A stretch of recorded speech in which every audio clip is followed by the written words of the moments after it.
Every year on March 3, Jamaica joins countries across the globe to celebrate World Wildlife Day, honoring the invaluable contributions of wild animals and plants to our planet.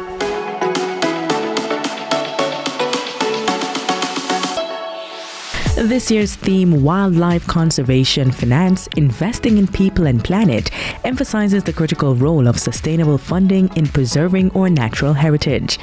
In Jamaica, this investment is deeply rooted in empowering individuals and communities to champion conservation efforts.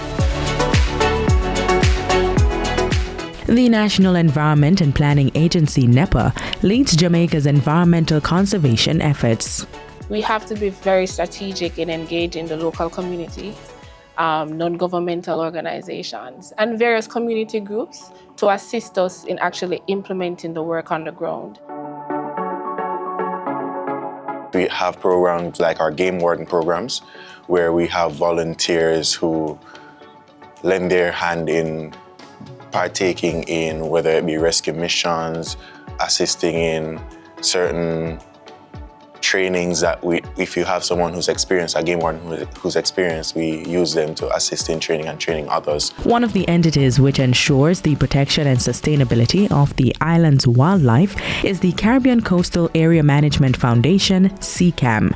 Through the projects under this non-governmental organization, the island's threatened coastal area is conserved.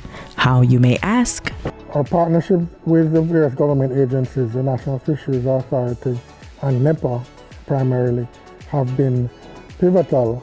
They've provided funding support over the years to allow us to hire and train and maintain conservation officer. So we would have entered a number of partnerships for larger scale projects. So for example, USADECO, they're doing a wide scale project in southern Clarendon to do restoration of coastal ecosystems.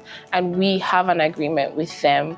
In other instances, we do have work being done with institutions overseas that would have the funding and will now come to us, or we approach them based on the country's needs. So we have in recent years developed programs that will look at leveraging the whole environment when it comes to persons operating within Jamaica space, companies, business, private institutions that would want to be involved in environmental projects. But in addition to that, we have important partners for providing funding locally and internationally.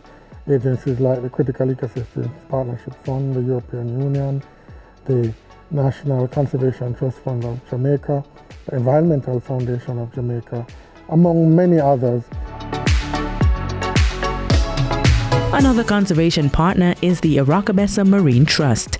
This sanctuary exemplifies community-driven conservation success, improving on the area's continuous wildlife efforts.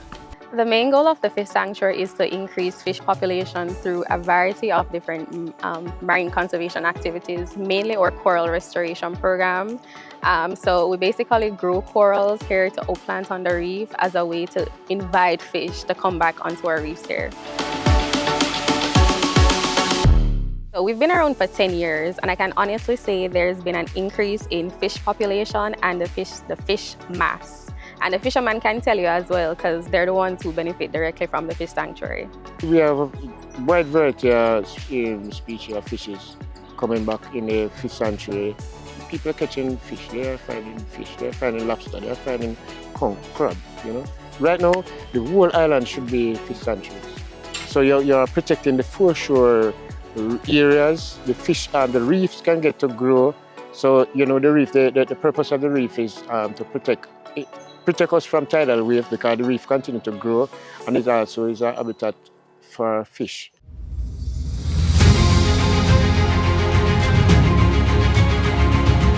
These management measures remind us that the strength of wildlife conservation lies with investing in our people, empowering communities, fostering innovation, and ensuring that every step we take is for a healthier planet.